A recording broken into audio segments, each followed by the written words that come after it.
Welcome to farm and form. आज की video में हम 12 most commonly asked interview question को सीखेंगे जो कि पूछे जाते हैं डबल कोन ब्लेंडर से रिलेटेड। अगर आप फार्मासिस्ट हैं या ऑपरेटर हैं, फार्मास्यूटिकल इंडस्ट्री में जॉब करना चाहते हैं, तो टैबलेट ग्रेनुलेशन में जो सबसे मोस्ट इंपॉर्टेंट इक्विपमेंट यूज होता है वो होता है डबल कोन ब्लेंडर। तो इंटरव्यू में डबल कोन ब्लेंडर से मुतल्लिक कौन कौन से क्वेश्चन पूछे जा सकते हैं, आज की वीडियो में हम उन क्वेश्चन को डिस्कस करेंगे। अगर आप चैनल पर नए हैं तो चैनल को सब्सक्राइब करें, वीडियो को लाइक करें। तो टाइम जाया किए बगैर स्टार्ट करते हैं अपने पहले क्वेश्चन को। सबसे पहला क्वेश्चन जो टेक्निकली पूछा जाता है वो ये पूछा जाता है कि हम डबल कोन ब्लेंडर को डबल कोन ब्लेंडर क्यों कहते हैं। तो यहां पे ही बहुत से लोग जो है वो आंसर नहीं दे पाते क्योंकि उनको टेक्निकली नहीं पता होता कि हम इसको डबल कोन ब्लेंडर क्यों बोलते हैं। तो डायग्राम से देखें, सादा सा आंसर है इसका कि इस ब्लेंडर के अंदर बेसिकली दो कोन्स होती हैं। अगर आप यहां से देखें तो एक अपर कोन होती है और एक लोअर कोन होती है। दो कोन्स इस ब्लेंडर में मौजूद होती है जो कि एक सिलिंड्रिकल बॉडी के साथ अटैच होती है। तो दो कोन्स होने की वजह से हम इसको डबल कोन ब्लेंडर कहते हैं। अगला क्वेश्चन पूछा जाता है कि डबल कोन ब्लेंडर का जो मटेरियल है वो क्या होता है। तो डबल कोन ब्लेंडर में जितना भी पार्ट होता है जो प्रोडक्ट के साथ डायरेक्ट कॉन्टेक्ट में आता है वो एसएस ग्रेड 316L का बना होता है। अगला क्वेश्चन पूछा जाता है कि डबल कोन ब्लेंडर का पर्पस क्या होता है। डबल कोन ब्लेंडर को हम फार्मास्यूटिकल इंडस्ट्रीज में यूज करते हैं सॉलिड मटेरियल्स को मिक्स करने के लिए। ये सॉलिड मटेरियल्स की मिक्सिंग को, यूनिफॉर्मिटी को इंश्योर करता है, इसलिए हम डबल कोन ब्लेंडर को यूज करते हैं सॉलिड मटेरियल्स की मिक्सिंग के लिए या ब्लेंडिंग के लिए। अगला क्वेश्चन पूछा जाता है डबल कोन ब्लेंडर के कंपोनेंट्स कौन से होते हैं। बहुत से लोगों को कंपोनेंट्स के एग्जैक्ट नाम नहीं आते। अगर आपको आते हैं तो आप सुने बगैर कमेंट में मेंशन करें, नहीं तो मैं आपको बताता हूं। बेसिकली इसके कंपोनेंट्स होते हैं, एक मिक्सिंग बॉडी होती है यहां से लेके यहां तक, फिर इसमें जो अपर अपर्चर लिड होता है जहां से मटेरियल को चार्ज करते हैं, यहां से फिर बटरफ्लाई वाल होता है जहां से मटेरियल को अनलोड करते हैं, मीन चार्जिंग अपर्चर और बटरफ्लाई वाल मिक्सिंग बॉडी। एक शाफ्ट होती है जिसके अराउंड ब्लेंडर घूमता है, ये शाफ्ट अटैच होती है मोटर और गियर बॉक्स के साथ, और एक होता है स्पोर्टिंग फ्रेम। तो कंपोनेंट्स हमारे हो गए mixing body, charging aperture, butterfly valve, shaft, motor and gear box and supporting body. अगला क्वेश्चन जो पूछा जाता है वो ये पूछा जाता है कि डबल कोन ब्लेंडर में बटरफ्लाई वाल्व का रोल क्या होता है।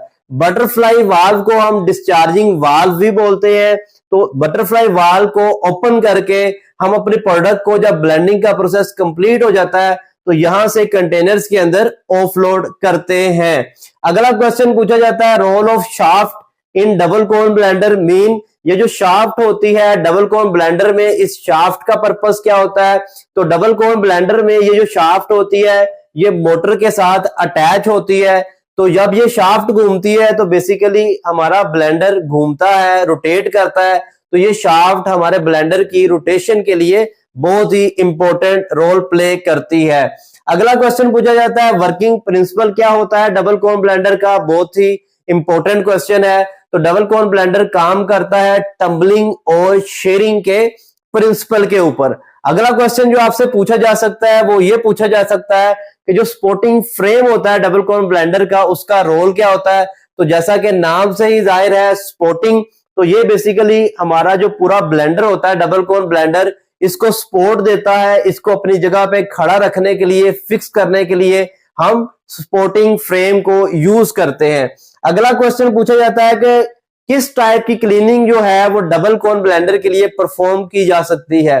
तो हम अगर सेम प्रोडक्ट बना रहे हैं, मीन बैच टू बैच है, तो हम यहाँ पे टाइप ए क्लीनिंग भी परफॉर्म कर सकते हैं। अगर प्रोडक्ट चेंज ओवर है तो हम टाइप बी क्लीनिंग भी इसके लिए परफॉर्म कर सकते हैं। ये दोनों के लिए ही कंपैटिबल है। अगर आपको नहीं पता टाइप ए क्लीनिंग क्या होती है, टाइप बी क्लीनिंग क्या होती है, तो वीडियो का लिंक डिस्क्रिप्शन में अवेलेबल है। 3 टाइप की क्लीनिंग होती है, आप वहां से जाके इसको देख सकते हैं। अगला क्वेश्चन ये पूछा जाता है कि डबल कोन ब्लेंडर के एडवांटेजेस क्या है। डबल कोन ब्लेंडर का जो सबसे पहला एडवांटेज होता है कि वो प्रोडक्ट लोडिंग और अनलोडिंग जो है वो बहुत ही इजी होती है। दूसरा फायदा ये होता है कि ये डबल कोन की शेप होने की वजह से हमारी प्रोडक्ट की यूनिफॉर्मिटी को इंश्योर करता है और यूनिफॉर्म मिक्सिंग को प्रोवाइड करता है। अगला फायदा हमें ये होता है कि सादा स्ट्रक्चर होने की वजह से इसकी मेंटेनेंस कॉस्ट भी बहुत लो होती है। इसकी क्लीनिंग और वॉशिंग का प्रोसीजर जो है वो सादा सा और आसान सा होता है। अगला क्वेश्चन पूछा जा सकता है कि इसका डिसएडवांटेज क्या है। तो बेसिकली डबल कोन ब्लेंडर जो है इसका फुटप्रिंट जो है वो ज्यादा बड़ा होता है, ये ज्यादा स्पेस ऑक्यूपाई करता है, तो छोटे एरिया में हम इसको नहीं अकोमोडेट कर सकते। फिर अगर आपकी सीलिंग की हाइट छोटी है तो वहां पे भी लार्ज कैपेसिटी का जो डबल कोन ब्लेंडर है उसको एडजस्ट करना मुश्किल हो जाता है। अगला क्वेश्चन पूछा जाता है कि कैपेसिटी कैलकुलेशन कैसे करते हैं डबल कोन ब्लेंडर की। तो डबल कोन ब्लेंडर की जो कैपेसिटी है वो किलोग्राम्स में नहीं होती। मीन अगर आपसे पूछा जाए डबल कोन ब्लेंडर की कैपेसिटी लीटर्स में होती है किलोग्राम्स में, तो बेसिकली जो कैपेसिटी होती है डबल कोन ब्लेंडर की वो लीटर्स में होती है। अगर आपको इसके ऊपर डिटेल वीडियो चाहिए तो डिस्क्रिप्शन में वीडियो का लिंक अवेलेबल है, वहां से जाके देख सकते हैं कि डबल कोन ब्लेंडर की कैपेसिटी लीटर्स में क्यों होती है। हम ये कहें अगर ये 200 केजी का ब्लेंडर है तो ये गलत आंसर है। हम हमेशा ये कहते हैं ये 400 लीटर का ब्लेंडर है, 800 लीटर का ब्लेंडर है। उसके लिए वीडियो देखें, आपका कंसेप्ट वो भी क्लियर हो जाएगा। उम्मीद है आपको समझ आ गई होगी कि कौन कौन से क्वेश्चन इंटरव्यू में पूछे जा सकते हैं डबल कोन ब्लेंडर के बारे में। अगर आप डिटेल वीडियो चाहते हैं डबल कोन ब्लेंडर के ऊपर जिसमें वर्किंग भी आपको समझाई जाए तो डिस्क्रिप्शन में उस वीडियो का लिंक भी मैं ऐड कर दूंगा, आप वहां से जाके detail video double cone blender के ऊपर देख सकते हैं। मेरी वेबसाइट farmandform.com लाजमी विजिट करें। अगली वीडियो तक के लिए इजाजत दें। अल्लाह हाफिज।